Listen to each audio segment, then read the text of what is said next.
Hey, evening, everybody. Northwest Chat Thursday on this now rainy Thursday. We've been lucky here in the Northwest to have a couple of good weeks. Been a little cold last week, but had some great sunny days. Could change of pace after all that rain and flooding and all that stuff that we had. So good, good to get that over with for at least now. Anyway, kind of a busy week for us here in the backgrounds. Not a lot.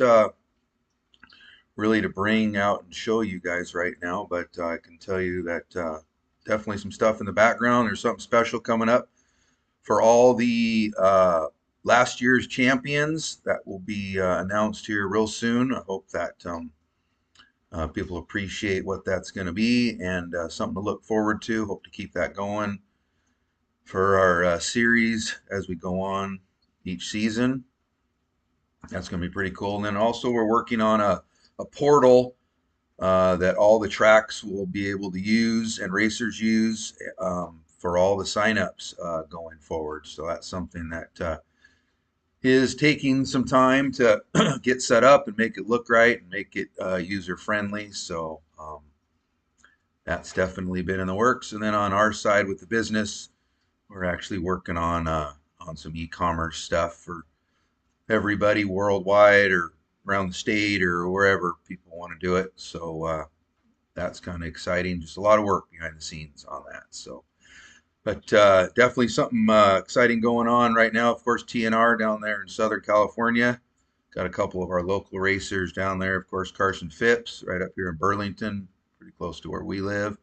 And of course, AJ Rodriguez over there from the Spokane area. So I was looking just a few minutes ago as far as Pro E Buggy. Carson's sitting in fifth right now in the second round, I believe, in the seeding on that. And then looked like in Expert E Buggy, AJ was sitting first in three different heats there. So on the third, first of three, AJ sitting first. So great job for those guys. It's a busy weekend, and I'm not sure how AJ got down there, but I know Carson flew down, and believe he's staying with Jimmy Fishback for the weekend. So that's exciting. So shout out to those guys on that. So something we've been working on, trying to get all the flyers and news out there. Is right now the tracks are individually coming up with what we call their track picks. So of course we have our series our series schedule as far as the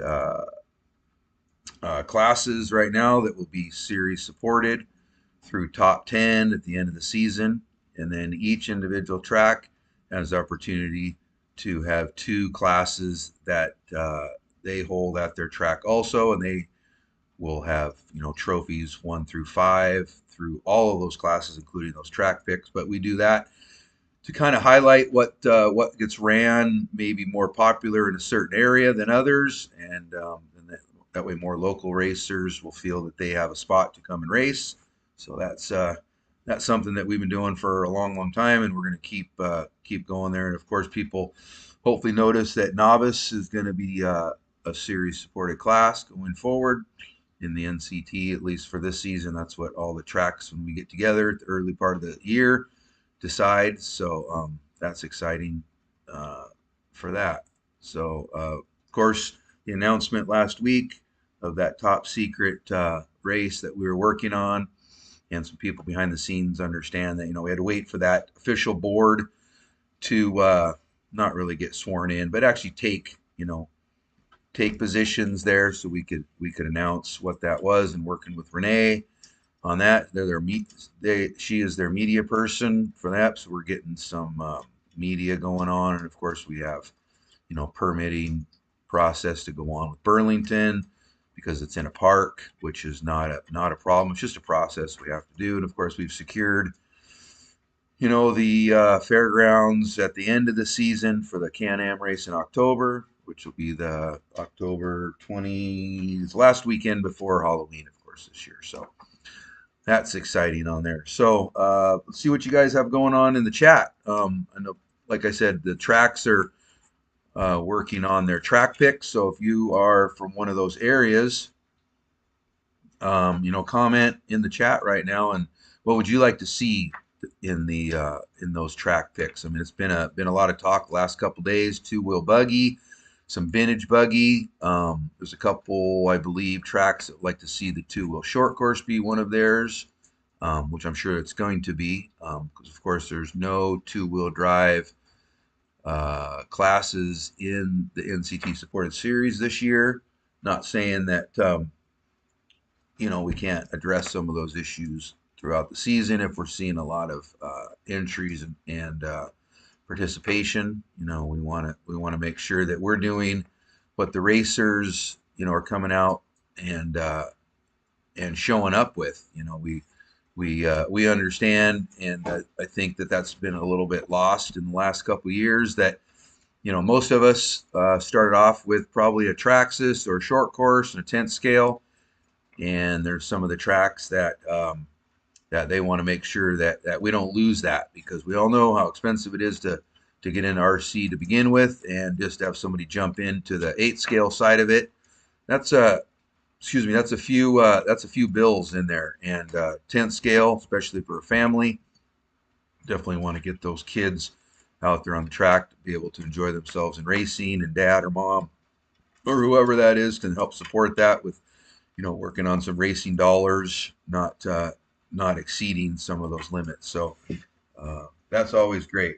Um, so we have Ryan Bergen definitely talking about the two-wheel short course and two-wheel buggy. We've heard a lot of that in the last couple of days. So that's on the individual tracks. We support whatever they pick. So we want to get those flyers out to you guys for everyone here real soon.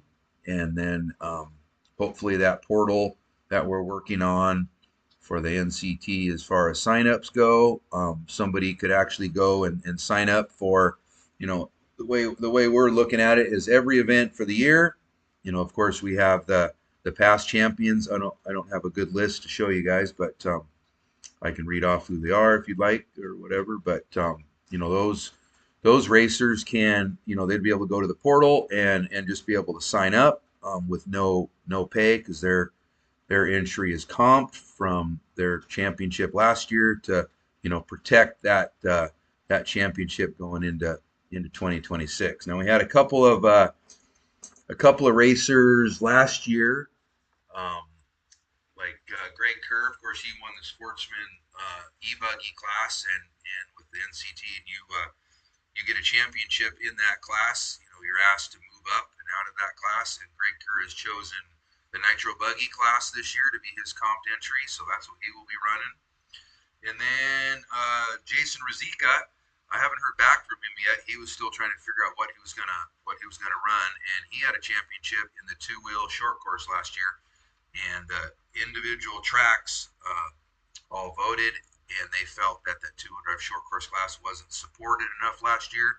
So that was decided that it was not going to be a NCT series supported class, but he's still able to get a comped entry. We just are asking that he picks a class um, by the first race of the season, and then he will hopefully continue on in that class, racing for another championship, just in another class. So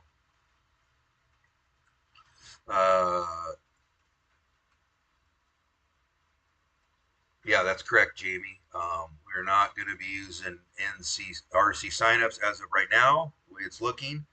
Um, we are creating our own, basically, using another platform, but it'll be, unique to the NCT and all the tracks. And I'm sure we're going to put probably some merch on there too eventually, so people can get that, and it'll either be, ordered and be able to be, maybe delivered at the next event type of situation. Um, uh, yeah, Carl. I heard that Carl Bauer and I can't remember what Mike's last name. I believe his name is Mike. I believe they're down at TNR this weekend also. Um, Good luck to those guys. Good luck to everyone, down there racing. It looks like the last I checked, TNR had 698 entries. I can only imagine what that would be like up here in the Northwest. Would love love to get a big event that we could do that. It's always a goal. We'll just see, you know, what that can bring. Depending on how the RD feels on that, is quite a big number. Of course, last week was the announcement of Ryan Rivas doing 5 of the 6. He has a prior commitment for the off-road carpet nationals in New Hampshire, I believe. So I don't think it's been announced anywhere else. And then we'll be back here in July for the NORA race, the West Side Challenge, and then Walla Walla in August, and then September we finish out with Rob Monday's State Line Shootout. Um, in the toward the, I believe it's the middle of September. I don't remember the dates off the top of my head, but because we got Worlds coming up, of course, right after that. So a lot of racers are going to be getting ready for that around the world and around the nation. I believe we have a couple here in the Northwest that will be traveling down to Texas for that. So they're gonna want to participate in a lot of hopefully really good, upper level competition going into the summer, get themselves prepared for that world's back here in the States. So that's that's all exciting news. See what else is in. Oh, there you go, Jake. Yep, Michael with him. There you go. Track run in the regular club racing, where that would be beneficial to the track. That's what tracks want to hear. And I know that they're either listening or they will be looking at this later, and we'll have some discussion over the next week. We want to get those flyers and that stuff out to you guys so everybody knows what's going on and the upcoming events. Of course, we start off pretty much in April with our racing here in the Northwest barn, and then we go into in Pasco, of course, in April, and we always have our fingers crossed that good weather will prevail throughout the summer season. Luckily, in the last couple of years, we haven't had anything that is hindered us. We've had a couple little rain showers, a couple little rain breaks, and I'll tell you what, pretty much everyone agrees that. And we've had some heat ones too. I believe last year in Walla Walla we had we want to call a little heat break where we took a little time out. And I'll tell you, of all the places in the Northwest that you could have a race that it was going to be hotter than what, Walla Walla is the place to have it. They've got incredible shade. They have a RD controlled watering sprinkler system for the track, so that didn't if you were a marshal out there, you didn't have to hang out and really do any of the watering. Couple little spots, but as soon as that last car came by, if you were a marshal, you could just grab that hose. You knew right where you need to water real quick. I mean, literally 4 or 5 seconds, and then you're off the track, and then the RD could hit the button and do the rest. And like I say, a lot of shade. I'm happy that we have a facility in the series that in the summertime people don't get discouraged because they don't want to be in that heat where they can't get out of the heat and cool off. Walla Walla is great for that. So that's just something to think about when August rolls around, and something that we talk about every year when these dates get decided.